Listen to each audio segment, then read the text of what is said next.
Welcome to another episode of Doctor Who Time and Space with your hosts today, me, Lewis Moon. And me, Cool D. Or D Cool, whichever way you want to call it. Yeah. So, what are we doing here? Well, we're in our new location, aren't we? We are. In our new, the new studio. Studio. Yeah. We had fun anyway. We were recording behind the sofa. Episode 21, Rose. And but we've had this really weird thing because we're using all new equipment and everything, and we've had this really weird thing happen where the sound on the video is running at a completely different time to the video footage. So whether or not we can work that out, whether we have to re-record it, so it comes out a bit later than we'd intended. But yeah. It's very frustrating, but at the same point, slightly humorous. But, there we have it. So, what have we got on this week's show? This week's it's episode 169. Okay. And we are going to be discussing the Cybermen over the 50 years. Okay. Any particular reason? Because it's their 50th anniversary. I didn't know that really. That's just. I did say over 50 years. You did actually, that is true. We also will be giving our review of the Arc of Infinity. Very good. We will look at the latest news. We'll be doing one of our 3-minute rants. We will be pressing the magic randomizer button. Ace. Right then. So Right then, Ace. Should we kick off then with? We usually have a little chat about some of the stuff that we've both been doing. We do, yeah. Have you been doing any stuff? Oh, not been very high on stuff really this week. Doctor Who, the verse. Have continued with my audios, mind you. Okay, which one are you on to now? I'm on to Embrace the Darkness now. Okay, a good one. Yeah, I'm listening to those old classic Paul McGann and India Fisher stories. She really annoys me on MasterChef, India Fisher, because she puts on the voice, then you hear her on audio and she sounds completely different. Yeah. Really annoying. Who is she? Is she the one that does the main commentary on MasterChef? The one that talks like this. Oh, is it? Okay, Yeah. I hadn't realised that. Okay. She's the one we listened to on that free one the other day. Yeah, it does sound quite different. Okay, so aside from that, you've just been listening to a few of those. You haven't watched anything. We did actually. We watched a little bit last week, didn't we? That on the Sunday. Oh we did. What did we watch again? We watched Edge of Destruction. Yeah. And we watched a bit of Planet of the Giants. Yeah. Edge of Destruction in particular, I thought was really good actually. Yeah. It probably got up in the randomizer today, and we'll have to watch it again. But yeah, that was quite good because it was sort of set in the whole thing really in the TARDIS, wasn't it? Yeah. Just the three of them. So that was quite a sort of interesting take. I thought it was funny that you never really watched William Hartnell's era before. And you watch loads of them in a couple of weeks. Yeah, no, that's true. I quite like the William Hartnell era. I mean, he's a grumpy bloke, isn't he? And I think they changed the character in a good way. I think. Yeah. Because I think it would have been a bit much if 50 years on he was still that grumpy. He makes like Peter Capaldi in his first series to seem like a chirpy chappy, doesn't he? He does. But there we have evil in some way. He is, yeah. He's not particularly likeable at all. You're right. Anything else you've been doing? Oh. I was saying, we also watched a little bit of the what's it called? Land of the Giants. Planet of the Giants. Yeah. That was all right. Yeah, it's not as good as the other one, I think, but No. it's still quite watchable. Still quite watchable, yeah. I myself, I haven't got around to watching it. And actually, me and you sat and watched the first Blake 7, didn't we? Again. We did, yeah.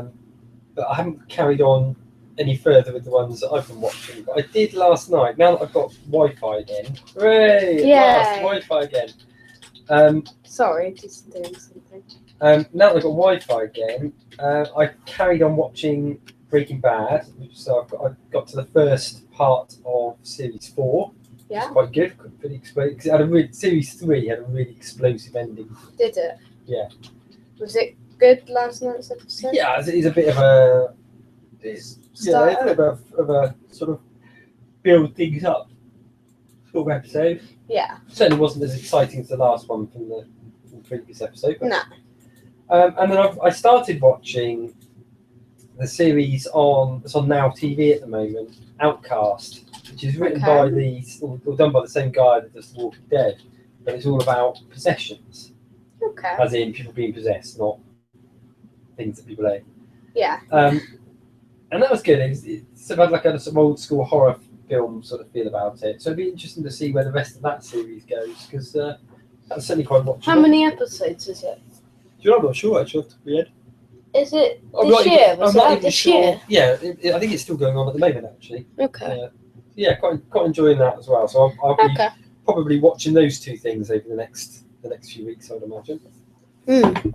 Okay. Daredevil has been confirmed for a 3rd series over Comic-Con. No, that's and also at Comic-Con, Walking Dead Series 7 trailer was released. It was, yeah. If anyone is interested for either of those two things. Just because it's the San Diego Comic-Con going on at the moment. Yes. There was a Game of Thrones teaser thing yesterday, and followed with the teaser, yeah.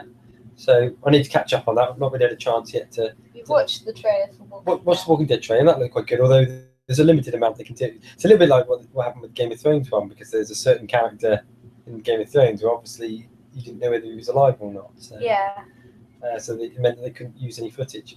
And it's a little bit similar with The Walking Dead. None of the big name characters are in it significantly, because we don't know whether they've been bashed by Negan or not. No.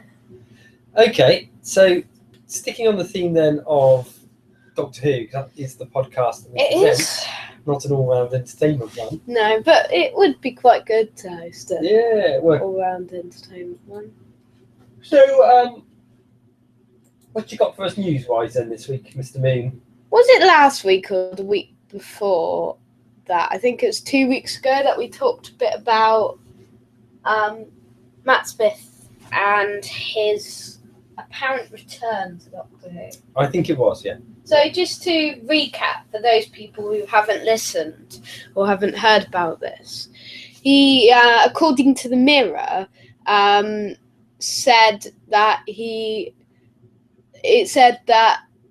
Stephen Moffat has hinted that Matt Smith could be the first of the 12 Doctors to return to the TARDIS after regenerating. Matt's successor, Peter Capaldi, has been tipped to bow out after the next series. And the 32-old actor was the 11th Doctor from 2009 to 2013. Moffat admitted Matt's decision to leave 3 years ago was a tough time. He added, although Matt, who was a friend or ally, was leaving, I couldn't get him to stay. It felt like everything was blowing up around me. Now, Matt Smith has denied the rumours in a Guardian web chat, stating that, no, it's not true. I miss everything. I miss Stephen. I miss Karen. I miss Arthur. I miss Jenna. I miss time travelling. And I miss my friends in Cardiff. But onward goes the march. It's Peter's TARDIS now. And I love what he does, so I watch as a fan. So there we have it. So do you think that's good news, or do you think it's a bit of a shame? Personally, I liked Matt Smith's Doctor. Yeah. But I think you want fresh blood coming in. If they're going to do anything with any of the other Doctors, I'd rather it was that they return in a multi-Doctor story, or they're doing a spin-off. Doctor Who revolves around change. And it has done companions, Doctors, monsters, all sorts of things over the years. Always change. And it would be taking a step back. Would it lose viewing figures? Would it gain? Would it not really bother the audience, or do you think fans would be outraged? No, I think there'd be. I mean, it's like if David Tennant came back. You know, there'd be a lot of people that would be really happy about it, wouldn't they? Yeah. I don't think it would. There would be people that would moan. There would be people that would be happy. Probably one way or the other. It's Doctor Who. Yeah. It's Doctor Who. It's got a Doctor in it. People get over it, don't they? They do. So. Like Pete Capaldi, some people didn't like him. No. Now you hardly see anyone who doesn't like him. Yeah, it's fine. It just takes a little bit of time to get used to people. Yeah. And things. Yeah. Obviously. Okay. Yeah. So that's our first bit of news. Our first bit of news. It is quite a slow news week, really, this week. But it's kind of quite exciting here that if you want to buy a Dalek, then now's your chance. Oh. Now, a couple of months ago, you may remember that we talked about that bid. Remember? Yep. And this doesn't relate to it, but you had the chance to win a Dalek there. At this moment, you can. A new TV series is looking for people who might be interested in buying a Dalek.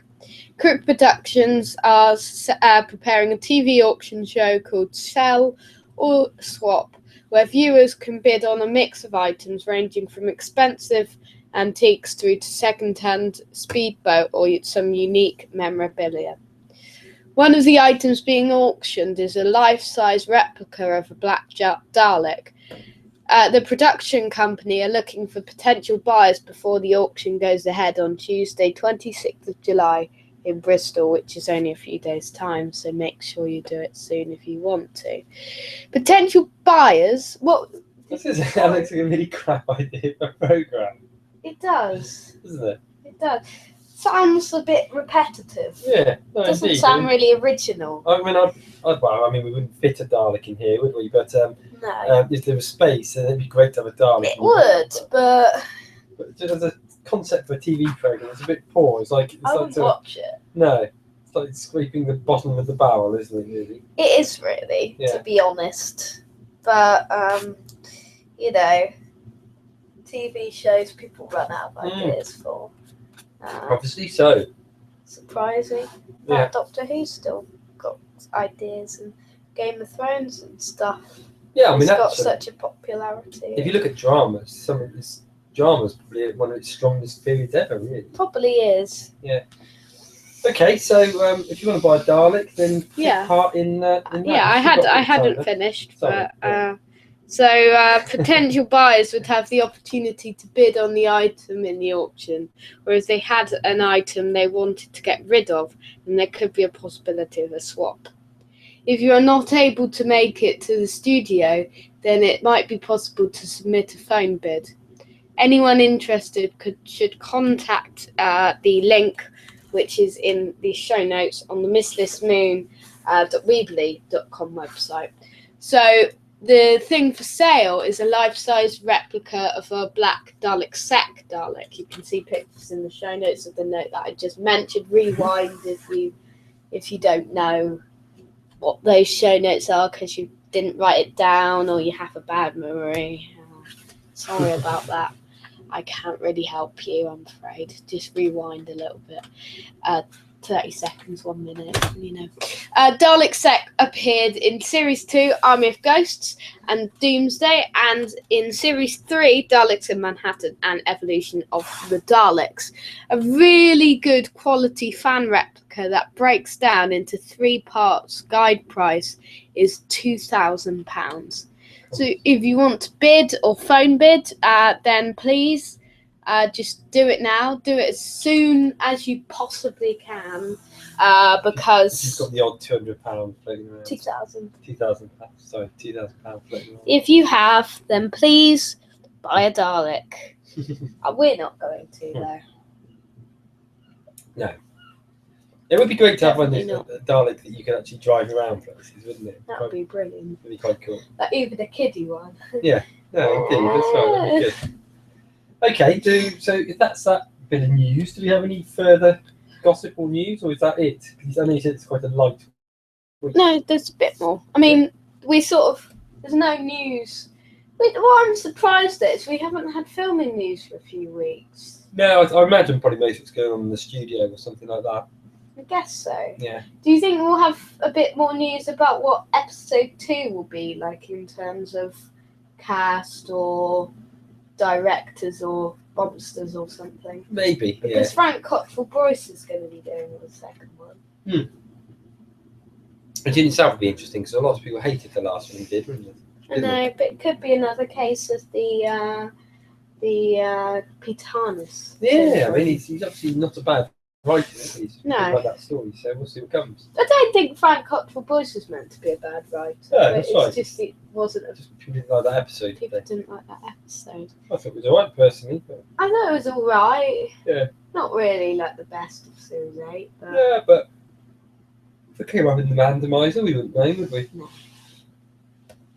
Okay, so over the last year, last few months, we've been talking about Lethbridge Stewart, and every month, maybe 2 or 3 weeks, we discuss what the next novel is going to be that's coming out. So the new one is The Playing Dead, and this always gives us a filler for a news article. Yeah. I don't know how quickly these things did come out, shouldn't it? I know. So a few months ago, we talked about The Grandfather Infestation by John Peel. A few weeks ago, probably that was, and that comes out this month. But Candy Jar Books have announced that this will be accompanied by the latest in their range of free digital-only short stories, The Playing Dead, written by newcomer to the range, Adrian Sherlock. So Lieutenant Sherlock has survived a dangerous mission in Australia and is looking forward to going home. But he wakes up to find the streets of Darwin are empty. He seems to be the last man on Earth, until from the shadows come strange creatures. The dead are walking, and they want Bishop. But Bishop has more to worry about than just himself. Where is Anne Travers? Ooh, So... What's Travers' story? Anne Travers seems to be in a lot of these ones. Yeah. Doesn't she? Yeah. Okay, so the Range editor Andy Frankham Allen said, Adrian came to my attention via John. He's one of the many new voices we're encouraging through a short story initiative, although we kind of did it backwards with Adrian. A novel, what? So you said something earlier on. You said something earlier on that I thought was really strange. So I've just had to reread that opening paragraph. You said free digital story, The Playing Dead, written by newcomer to the range, Adrian Sherlock. And he said Adrian Sherlock has survived a dangerous mission in Australia. And I was thinking, Lieutenant Bishop. No, you said Bishop. Sorry, you didn't say Adrian. You said Lieutenant Sherlock. You said, and I was thinking, has he written a character with his own name in it? I'm sure he did. But we'll have to play it back. Probably did. Sorry. A novel pitch said in his native Australia led to this short story. Keeping with the experimental nature of the free short stories, The Playing Dead is the first story to focus on Bill Bishop, ever popular to Lethbridge Stewart.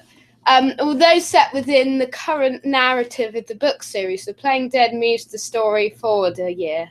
The Grandfather Infestation is due out at the end of July, and all subscribers will receive this short story automatically, as will those who purchase any of the bundles for the 2016 series. More details can be found at the Candy Jar website, where readers can also receive a free download of the short story The Band of Evil. Excellent. Good. Yeah, I like The Band of Evil. Okay, so Tom Baker, busy as he is, joining Star Wars Rebels. So this is not really Doctor Who news, but it's on the Doctor Who news site. So it is. Actually, thinking about it, that's something else we watched last week. since the last podcast, we watched Return of the Jedi, didn't we? We did. Yeah, well, that's which is good fun. Must be on the Star Wars theme. Yeah. Former Doctor Who Tom Baker has revealed to be playing a character in the latest animated spin-off series based on the Star Wars universe, Star Wars Rebels. By the way, I'm saving a bit of death news just in case next week we don't have any news. So, Okay.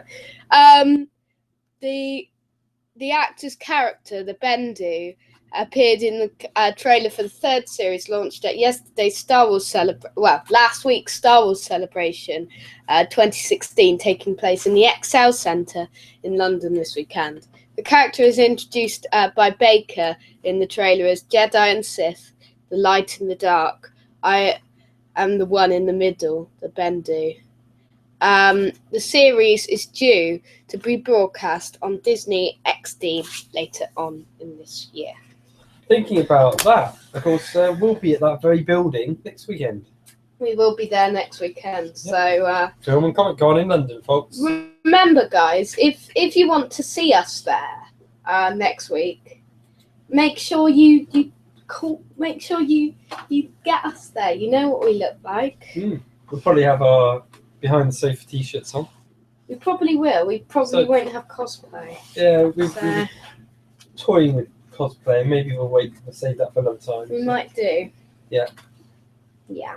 Excellent. So, do we have other news, or was the news drying up? That's it for this week. But I'm just going to have a summary of Big Finish news for you guys. So this is Big Finish news. And there will be a link in the show notes added to this tomorrow when the Big Finish sum up has come out. So this is a new bit of the news section where I discuss what news or what stuff have been announced or happened in the Big Finish world. Okie dokie, Skip. So it's only 5 days till the classic Doctor's New Monsters box set comes out.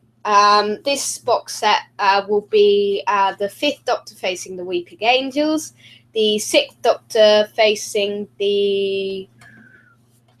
Need a reminder. The Jadoon, the 7th Doctor facing the Sycorax, and the 8th Doctor facing the Time War Sontarans. Also this year, coming later on in this year, you can get 2 of Big Finish's most popular and acclaimed Doctor Who titles as vinyl for 500 unlimited edition copies. Wow. Spare parts, the 5th Doctor and Nyssa story, fighting the Cybermen, and Paul McGann and India Fisher in an exclusive vinyl next year of Chimes of Midnight for a very expensive price of £79.99. Well, so bonus vinyl for you. The way of the future. The Paul Spragg Memorial Short Trip opportunity. A writer has been chosen out of the flood of entries Big Finish received in the first Paul Spragg writing opportunity as a tribute to him. And this weekend there's a wealth of bargains on the Big Finish's countermeasures range, including all 4 box sets of countermeasures, 1963, the Assassination range, which is a main range story, starring Sylvester McCoy and Sophie Eldred, as well as the new countermeasures series, Who Killed Toby Consuela. So, sorry, the countermeasure stories, and are they Doctor Who stories, or they just? Well, they're in remembrance of the Daleks. Ah, right, okay. So it's kind of like a spin-off sort of thing. Okay, I remember that sort. Fine. So that brings our news to the end, does it? That does bring our news to the end. So that's a new section. Oh, that's a new section of the news, which is going to be the Big Finish. Okay. Good. So that brings us on to our main item, does it not? Yes, it does. So what is it, our main item? Our main item is the 50th anniversary of the Cybermen special monster analogy. Okay. So, Cybermen. Cybermen. Can't live with them, can't live without them. No. What did you really want to talk about the Cybermen in particular? We're going to ask a few questions about the Cybermen. Our opinions of the Cybermen, what we want for the Cybermen, our favourite designs of the Cybermen, favourite episodes of the Cybermen, our least favourite of the two things that I previously mentioned. Okay. And if we have any more questions throughout the way, we will ask them like we always ask questions in these features. Okay, so what do you want to kick off with? What do you think? Should we talk about overall thoughts? Overall thoughts on the Cybermen? Who should start? You? Yeah, Yeah, you can you start. can start. Yeah. Okay. When I was growing up, the Cybermen were probably my favourite Doctor Who villains. Except the Zygons now, aren't they? Yeah. But in terms of a recurring villain, they were the ones I really got excited for. And when they used to show the older episodes, like even the black and white ones, as a child, when you're a really young child, you don't normally like black and white things. But there was something compelling about the Cybermen. I always wanted to watch them. Yeah. And I think throughout the whole of Classic Who, that was the case. New Who, I don't find I get overly excited about the Cybermen now. I don't really sort of think how great the Cybermen are coming into it now. Just because it's like the Daleks, kind of. Yeah. They're in it all of the time. Yeah, I just find that it's a little bit like, so what? It was different with the Death in Heaven one, I think. It may be different when we get to Series 10, because we didn't have them in Series 9. Yeah. So, if we don't have them in Series 10, that would be brilliant. Yeah, there's just, it doesn't feel like a great threat from them anymore. I think they should do a Genesis of the Cybermen, where they bring back Mondasi and Cybermen. Yeah. Peter Capaldi wants that. Yeah, no, that would be cool. So, what are your thoughts on them, generally? I find the Cybermen are creepy and brilliant in Classic Who. Yeah. Definitely earlier on in Classic Who. Black and white Cybermen are probably the best episodes and designs. Yep. When we narrow on to New Who, especially in the stories Closing Time and Nightmare and Silver, they don't seem to be very effective anymore. No. They don't seem to be scary. They don't seem to be threatening. They don't seem to be original. I think it's because now with the newer designs, there's nothing to set them apart from any other sci-fi soldier race. So they just look like stormtroopers or something to me. Yeah. Whereas in the early days, the fact that they were once humans was really chilling. It was. I like it when they have the human hands. Yeah, you sort of forget that now because I guess a lot of their story is meant to be about them continually evolving, isn't it? They're constantly upgrading themselves to the extent that they've become really, really mechanic. I think they have. And yet they haven't really got any better because they still get defeated easily all the time. They do. Because that's for the purpose of the episode. Yeah. If they don't get defeated, the episode goes on forever. Yeah, no, that's right. Yeah. Unless it's a two-parter, obviously. Yeah. But no, that's my general thoughts about it. Yeah. What do you think then in terms of what if you were thinking of too good, too bad? Too good, too bad on the Cybermen. In terms of episodes. Too good episodes, too bad episodes. Oh yeah, we were saying too good, too bad special on the Cybermen. Yeah, that's right. Right, 2 good episodes. Do we choose one each, or? You just choose 2. Oh, I'll choose 2. Okay. Gonna say Tomb of the Cybermen. Yep. After that story, do I have to go for one in New Who and one? No. And the Invasion. 2 Patrick Troughton ones. Yep. I think the Patrick Troughton Cybermen era best ones. Those 2 are, in my opinion, the 2 best Cybermen stories. Love Tomb of the Cybermen. Yep. No, that's the one that most Who fans really love. You think that's even better than Invasion, do you? I don't know. Yeah. Probably. Deagle, I'm looking forward to when you can watch Tomb of the Cybermen. Me too. I'm sure I have watched them because I used to watch the old black and white. It used to be repeated a lot. Yeah. So. And I would also say that the Invasion is a brilliant one. I love the Invasion. Yeah. And they're 2 fantastic ones. I think the Invasion isn't like people's favourites, but the Tomb of the Cybermen is. Okay, so if those are the two good, two bad. Two worst ones. Closing Time and Nightmare in Silver. Yeah, I'd agree. Actually, I would agree. Both of them are quite poor. They are definitely Closing Time. The other one, Nightmare in Silver, there's bits of it I really like. Yeah, but Closing Time is not really. Yeah. It can be quite funny at times, but like no. Yeah, it's like the Craig. Is that what he's called? Craig. Yeah, his character is good, but it's just it pales in comparison to the previous one, doesn't it? 'Cause it worked really, really well in the Lodger. Yeah, but the comedy stuff doesn't really work very well in that one. Not as well, anyway. No. The Lodge is really good. Yeah. Yeah. But... Yeah. Okay. So we've got that. What's your favourite style of Cyberman? Favourite design? Mm-hmm. Okay.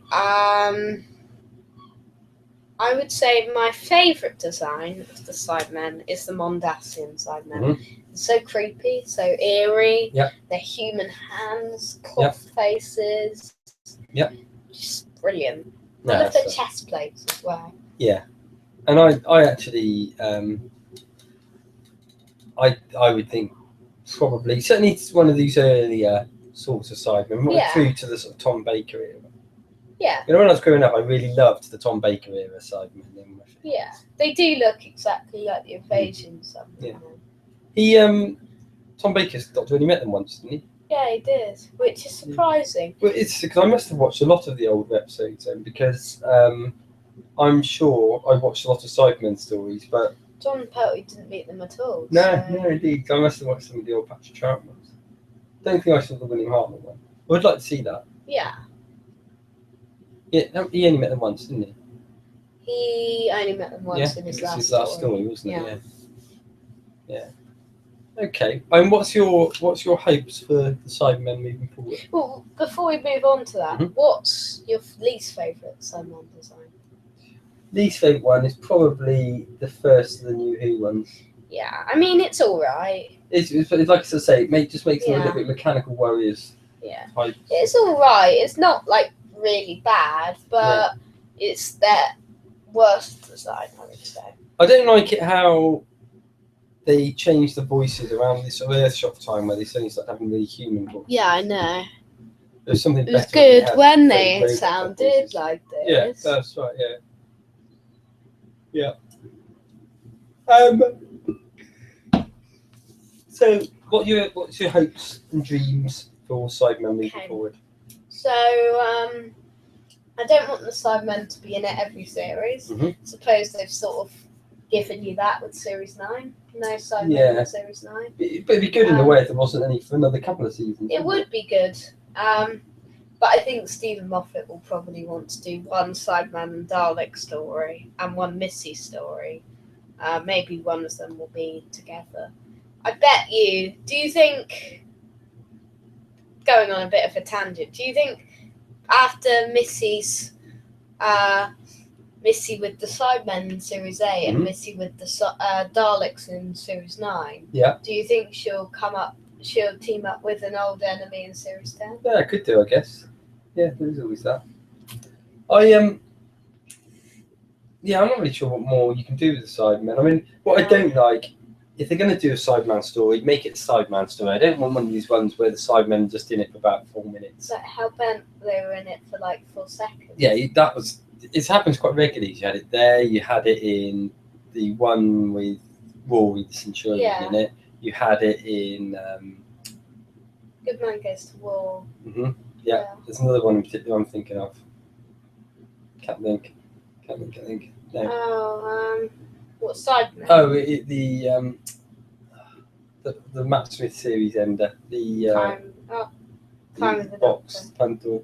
Pandora. Oh yeah, no, that's the Roy Centurion. The one I was thinking of was the one where it's Good Man Goes to War. Yeah, that's right. Yeah. So I don't really want to see these. Oh, the Time of the Doctor as well, isn't it? I said that. Okay, but there's a lot of them in there where it's just like a really short. I hate that. Yeah. I really hate it. It's like the Daleks. They do it in Cybermen Goes to War. They do it in Pandora Opens. And I imagine they'll do it in episode 1 of series 10. Yeah, so then they can fit in that from the future clip. Yeah, I imagine that's going to happen. I just think it belittles the really big villains. It does, yeah. But there we have it. There we have it.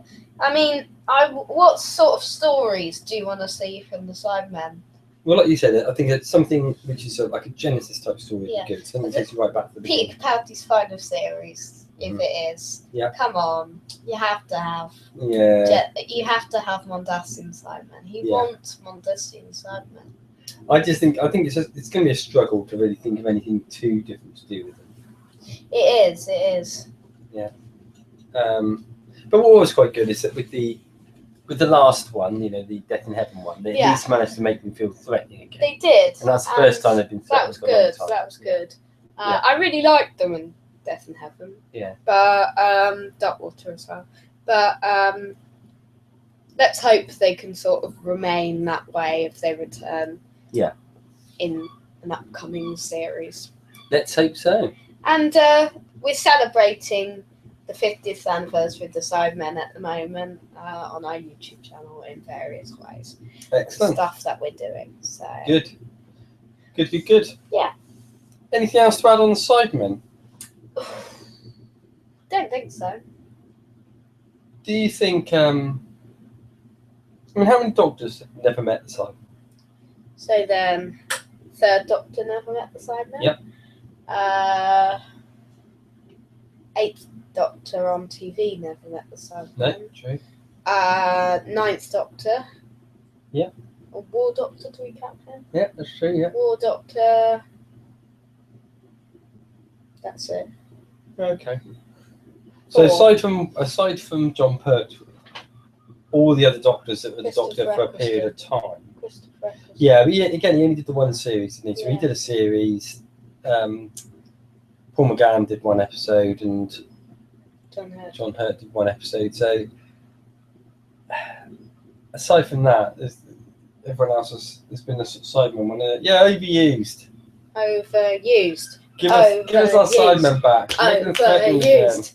Mondasian. Would you be sad if we didn't see the Cybermen again for another 50 years? I think we'd have to have them in 50 years. Yeah. I'd like to see them in like 6. It would be brilliant though if this time they returned without us knowing, like doing it in the studio filming. Yeah, that would be good. Yeah. Just as it's really difficult to do that nowadays. It is, but it will get leaked somehow. But it'd be good if it would be a shame if like they like hid it and they didn't bring them back until like season 14, and then when they did, it got leaked on the internet. Yeah, that's right. Yeah. Okay, is that us done with that particular item? Yeah, I think it is. Should we move on to the next one then, which is our review of Arkham Infinity? Yeah. So, Deco, when you've got all of that description up and things of the episode, could you please tell me a little bit of a rundown, a little bit about what happened, and I'll be back in a second. Okay, so I mean, Arkham Infinity it came up in the randomizer last week. So it's a random one. It's a Peter Davidson episode, and let's see. I was just going to give you like a very brief sort of plot of it. Basically, you've got it's predominantly set up within Gallifrey. It's a very sort of Time Lord heavy episode, and there's a traitor that's stealing biodata of one of the other Time Lords, and basically what he's trying to do, he's trying to bring back this character who's made up of antimatter and turn him back into a sort of like a Time Lord full stop. Now the character, we don't know who he is to start with, but he is a returning character. He's Omega, Mm. who we would have last seen being defeated by John Pertwee and Patrick Troughton and sort of William Hartnell in the Three Doctors.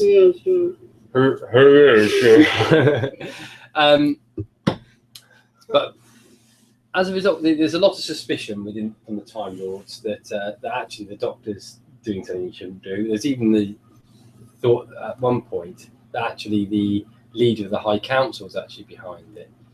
But so there's a few sort of accusing fingers and things like that. Because the Doctor is actually because Omega's tried to actually use the Doctor to materialise into his body, they decided that the only sort of safe way of dealing with the matter is to actually execute the Doctor. So that's one of the cliffhangers. That's probably enough. I mean, well, what it does focus quite heavily around is the concept of the Matrix. They do focus quite a lot on that. I mean, the Matrix is discussed again in such stories as Trial of the Time Lord and Hellbent. It is. Now, I was wondering, is this the first time we hear anything about the Matrix? I don't know whether it's in the Three Doctors at all, but it might be. Yeah. Okay. Oh, wait, it might be in, like, Deadly Assassin or something. Okay. So, moving on to this, I have a few questions I was going to do. First of all, what do you make of it? What's your thoughts? Okay, the normal beginning question. Yeah. I think this story is sort of one of those stories, like I'd say most Peter Davison stories are, sort of a middling one. Yeah. Not like overly great, not like one of the best episodes ever, but it's quite good in a way. And I think it's one of those meh episodes, but I did really enjoy it. Mm-hmm. It was quite an enjoyable episode. One of those episodes which lies in the middle, I think, of Doctor Who episodes. There's two particularly noteworthy things to talk about with this episode. Okay. One is that there's a character in it called Commander Maxill. Maxill, yeah. Yeah. Who looks remarkably sort of familiar to me. It's Colin Baker. It's Colin Baker, the Sixth Doctor, so the Doctor that came after Pete Davidson. It's like Pete Capaldi in Yeah. So does that mean then that the Doctor sort of remembered this Commander Maxill's face and decided to regenerate into him? And Karen Gillan in Fires of Pompeii. Yeah, so it's happened a few times. Actually, I thought Colin Baker's character was a good one, actually. Yeah, it was quite good in this episode.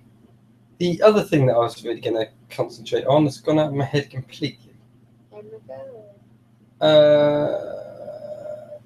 No, completely gone. It'll come back, I'm sure, as we discuss it. Yeah, but yeah, it's interesting seeing Colin Baker in it. Definitely.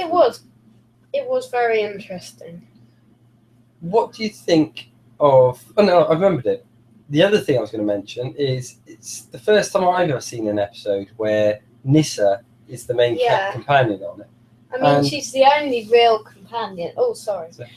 She's the only real companion apart from Tegan, who isn't really a companion. No, she's not really with them, is she, in most of it? But actually, I'd always thought Nyssa was a little bit of a so-so companion. She is, but on her own, I think she could work quite well. She certainly did in this episode, didn't she? She was really strong. I really enjoyed her character in this one. I did too. More Nyssa solo efforts, please, folks. You like those? Well, they do them on audios. Do they? Okay, that's interesting. So it'd be good to see whether she was I don't think there are any other TV episodes. No. I think it shows, around this time, so this episode is a little bit different, but they did have a really heavy number of companions. They did. I don't know whether that was because they felt it was so difficult to replace Tom Baker that let's give the Doctor a bit of a hand by giving him some strong companions and quite a number of them. Yeah, but I don't think that necessarily helps. I think what that does is instead you lose the strength of the Doctor because there's just too many characters. And I mean, at this sort of point, they sort of realised that 2 companions at the most is enough. Yeah, no, that's right. I think that's right. Okay, so too good, too bad. Too good, too bad. Right. One good for me is the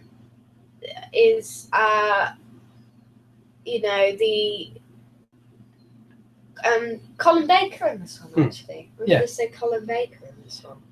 I'm going to say The Return of Omega. Yeah. Because, I don't really like the costume that he's wearing. I think that's got weird. But I do like Omega as a character. Good to see him return, particularly because he had that weird bird man with him as well. Yeah.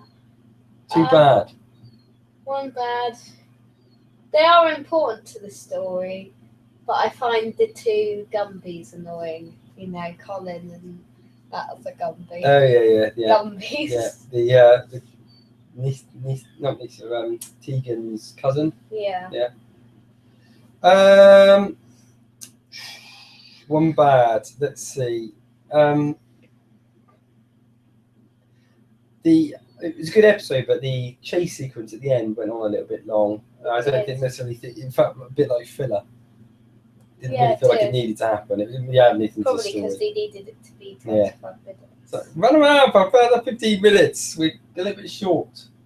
Yeah. So yeah, I'd probably say that. But overall, I did enjoy it. It was a very watchable episode. Yeah, it was good.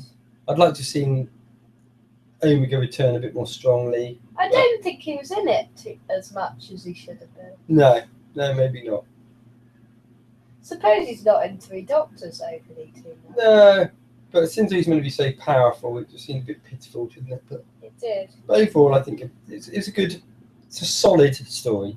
It's a solid Peter Davison story, as are a lot of them. There's not really many bad Peter Davison stories. No, not really. But there's also not many classics. I don't really like King's Demons. Yeah. Am I right in saying you probably really only got 2 classics in that era, which is probably Earthshock and Case Van Army? Yeah, I think so. About absolute 5 classics. Doctors as well. Yeah, if you can. That's not like a 5 Doctor. Okay. Scores, okay. or do you have anything? No, I think that's probably about all I was going to say. Okay, so what do you rate the monsters out of 10 in this one? Which is Omega, the guy, the guy. Ergon. Who? The Ergon. Oh yeah. The bird guy. Let me see. They're good, but I prefer old Omega. So I'm only going to give it. I would ordinarily, for an Omega thing, I would give it 9, but I'm only going to give it 8 because I don't like that Omega as much. Character development. That was very good from a Nissa perspective because we actually got some character. So I'm going to give it an 8 for character development. Okay. Excitement. Excitement, probably 7 for that. It's not particularly exciting. And pace. Drags a bit of time. Probably drags a bit of time in terms of pace as well. So probably about 7 for pace. Right. 30 out of 40. Okay. 30. Overall, I would probably give it out of 10. I'd probably give it about 7.8. Yeah, I'd probably give it a 7.7. Okay, yeah. What did we watch last week again? We watched a New Who one, didn't we? We did. We watched End of the World. Oh yeah, that's right. Oh yeah. Okay, so in that case. Wait, should we check where we placed it before? Oh yeah, where did we place it? So far, since we started the randomizer, I think we're up to. Was that 172 that we've now watched? 172. I think so. 100. Was it 72? No, it might be 72. 72. 72. Yeah. I thought 172. What the? Yeah. So since we started the randomizer, we've watched 72 stories. Yeah. Where did it fit? In my chart, it came 37th. Okay. And in Decore's chart, it came 38th. So around the middle, which is exactly what you said at the beginning, isn't it? It's a sort of For once, my it's above for me than it is for you. Yeah, that is The true. first time in weeks. So, if that's where it sits in the charts, it's probably time for us to move on to that moment where we press the magic randomizer, Lewis, Ace. to decide what we're going to be watching next week. So, here we go. Do you need to explain the randomizer? Magic randomizer, very, very basic. Spreadsheet, every episode of Who, macro built in, press the button, random episode for us to watch next week for your enjoyment, which we'll be watching, depending on what comes up, we will be watching up in London. Live in London. Because we'll be doing we're going to the Comic-Con next week. Yeah, so we're going to be live in London next week, which is going to be exciting. It So will be exciting, yeah. Okay, so here goes. So, ooh. all right. Now, this is one I've been looking forward for coming up. Oh, So, God, next time we're into classic era Who. I told you. We are. I told Mum as well. We got a John Pertwee one. Yeah. One that's meant to be one of the better John Pertwee episodes. And it is one of the better John Pertwee ones. The Demons. The Diamonds. Is it pronounced Demons or Diamonds? Diamonds. Is it? Okay. Diamonds. The Diamonds. It looks like Diamonds, but I wasn't sure whether it should be Demons. Diamonds, I think. Okay. Oh, we'll find out, and we should report that back to you. Well, they're next called week. the Diamonds, I think. Okay. So I called them the Diamonds. Is that a Joe story? It is a Joe story. Yeah. Well, yeah, it's a Joe story. Second series with Roger Delgado's in it. Okay. He's, but it's Is got this one that of your- cool gargle. Yeah. This is one of your favourite John Pertwee ones. It is one of my favourites. Was it your favourite Pertwee episode? Probably Spearhead's my favourite. Spearhead in Space, I think, is my Yeah. favourite. But what are you going to do? It's a 5-parter. Oh, is it? Yeah. Crumbs. Well, if we're up in London, we might be able to watch 3. 3. Although, actually, we're going to work out to do that, aren't we? Because we're not going to get the chance to do that until later on in the evening. So, yeah, that's well, we'll ponder that. It may be that we have to do that one over 2 weeks. We'll decide. So we may or may not feed the back. We'll be starting to watch it on Wednesday. And get a when we'll chance. decide. On Saturday. Yeah, I mean, just to explain what the deal is for next Saturday, we're going to be up in London. We're staying in a hotel up in London. So once we've done all of our stuff, signed in, blah, blah, blah, had some tea, we'll be doing a late podcast. Yeah, Now, so it will be a couple of hours later, probably. yeah, I'm thinking we're going to struggle to get time to watch 3 episodes before we do the podcast. Yeah. So I'm thinking that maybe we give the review the week after. And that also solves the problem that we won't have the randomizer with us. Oh, yeah. That would be good. So we'll do that. So Okay. we'll start watching it this week, but we'll be reporting it back in a couple of weeks' time. Yes. Will we do a short review next week, or not? Yeah, maybe a little Or catch should up we when do we a get to review it. of Edge of Destruction instead? Could do, actually. Yeah, let's do that. Let's We'll do talk a about Edge of review. Destruction. Yeah. And we can place that in the randomizer. Yeah, good Today idea. or something. Yeah, as soon as we watch that. Yeah, good Yeah. idea. So Edge of Destruction next week and the Diamonds the week after. Yes. Good. So that takes us up to our last part of the show, which is our 3-minute rant. So I need to find something to do get a time again. It's true that is actually the theme tune to every single. It is. Good, we It have didn't on it. used to be the 3-minute rant theme tune, but now it is. Now it is. Okay, I'm just trying to find. It's our time game on show it. theme tune. Okay, so 3 minutes, right? Okay, whose turn is it to start this week?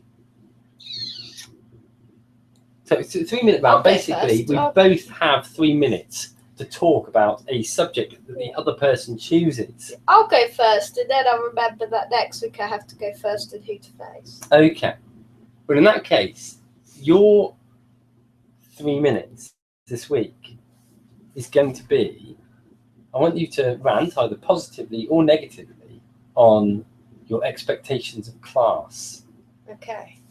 So for those who don't know, well, I'll leave it to you to explain what it is as part of your Okay, rant. so So are you ready to go? yeah. So Mr. Lewis Moon, your 3 minutes starts now. So 3 minutes to explain what class is and whether I want it to be good, whether I think it's going to be bad, I don't know. So Class is going to be a spin-off coming next autumn. So it's a spin-off starring loads of child actors and stuff. And it's them facing monsters with cameos with people like the Doctor, hopefully. Well, there's rumours. But basically, fans aren't very pleased by that. There was a big announcement on Twitter and everything, and people were like, oh, it's going to be the new companion. Oh, it's going to be something really exciting. Oh, Pete Capaldi's going to leave or something. But then it was announced that it was going to be Class. And fans were annoyed by it. And I must say, it is pretty strange idea for a spin-off. It's what I wouldn't say would be a standout idea for a spin-off for me. But Class, we have to give it a try. But I'm afraid most of the things I could say about it is negative. We don't really know too much about Class yet. We do know a little bit, obviously, but about who the main cast members are going to be and stuff. But I can't really expect anything really good. It's going to be a young adult series, and it's going to be 8 episodes, 45 minutes. It doesn't seem really, really a sort of thing that I don't know. I mean, I will give it a try just in case it's good, but I'm not really expecting anything. I'm expecting it to be sort of a letdown. That's why I'm not really expecting anything. Just in case it is bad, it's not a letdown, and I knew it was going to be bad. And then if it is good, I'll have a surprise. But just think teenagers fighting aliens isn't really a really fond idea of the people, and I don't think fans really want it. I mean, there is no Doctor Who, and this is the only Doctor Who, apart from the Christmas special, in any sort of forms, in a spin-off sort of thing. And if Peter Capaldi or Jenna Coleman make appearances in it, then I think that would be the only thing that would save Class, because I am not really expecting it to be a very good series. Not really. Okay. So the no was added on the end purely to get you to that 3 minute, wasn't it? Yeah. Yeah. Well done. That's good. Okay. So what interesting subject matter are you going to set for me then? Okay, I've got to think of one for you.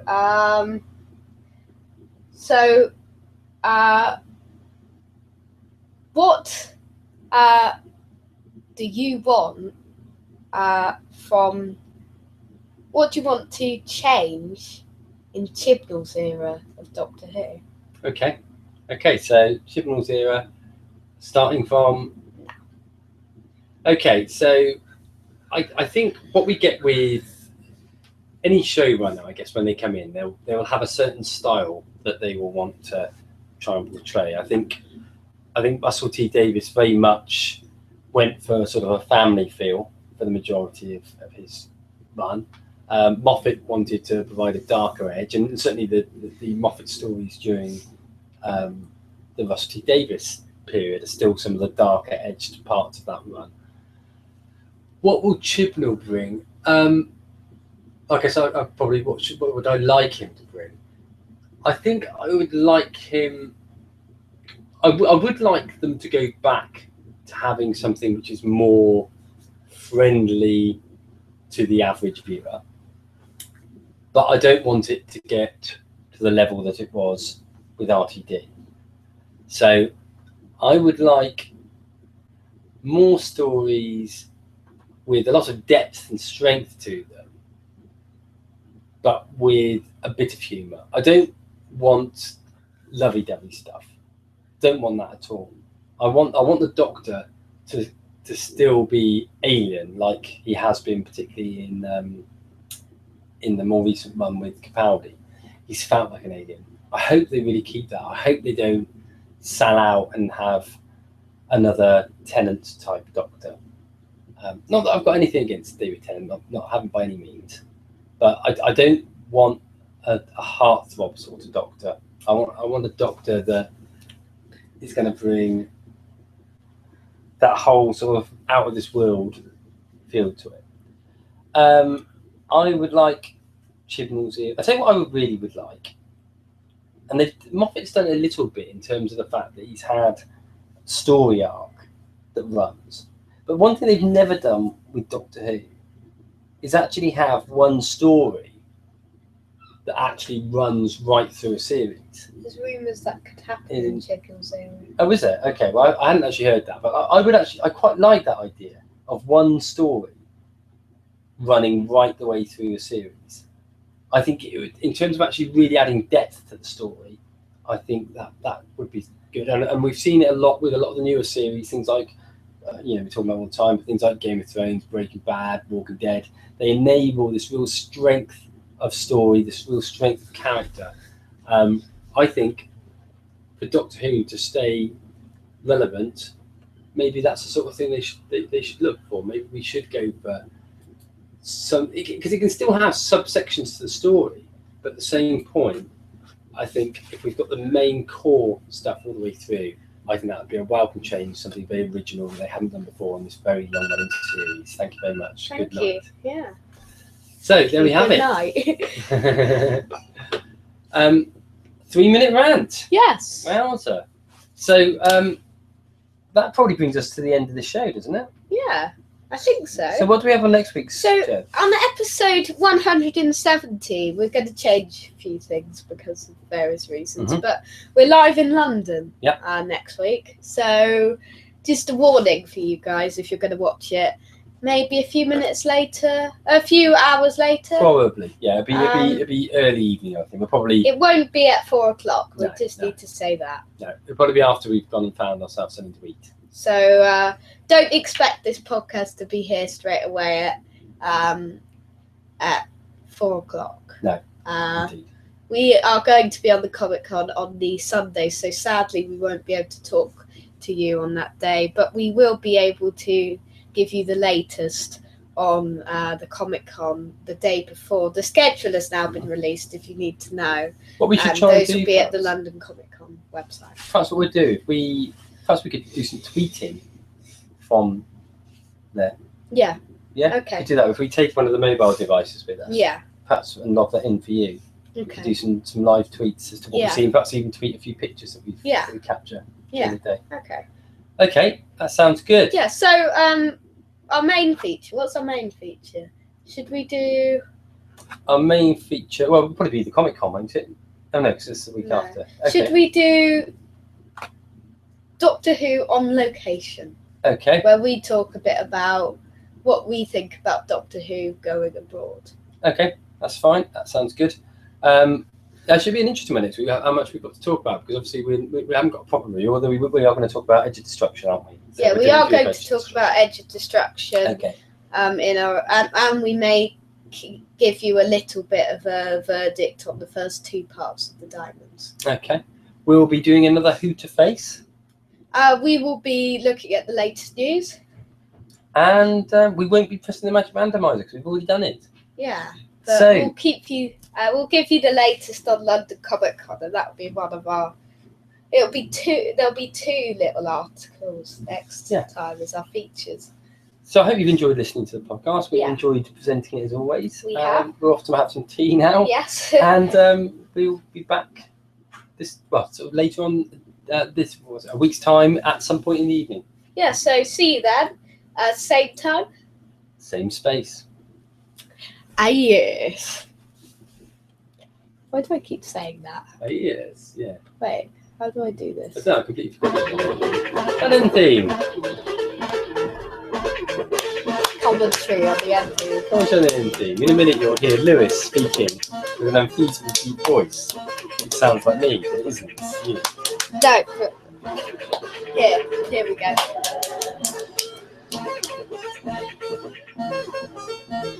Doctor Who, time and space.